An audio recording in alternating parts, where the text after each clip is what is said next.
அங்கிருந்து புறப்பட்டு கலிலேயா வழியாக சென்றார்கள். அது யாருக்கும் தெரியக்கூடாது என்று இயேசு விரும்பினார். ஏனெனில் மானிட மகன் மக்களின் கையில் ஒப்புவிக்கப்பட இருக்கிறார். அவர்கள் அவரை கொலை செய்வார்கள். கொல்லப்பட்ட 3 நாள்களுக்கு பின் அவர் உயிர்த்தெழுவார் என்று அவர் தம் சீடருக்கு கற்பித்துக் கொண்டிருந்தார். அவர் சொன்னது அவர்களுக்கு விளங்கவில்லை.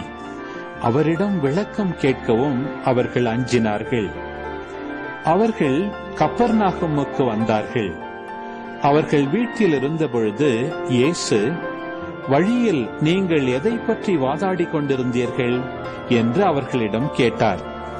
அவர்கள் பேசாதிருந்தார்கள். ஏனெனில் தங்களுள் பெரியவர் யார் என்பதை பற்றி வழியில் ஒருவரோடு ஒருவர் வாதாடிக் கொண்டு வந்தார்கள்.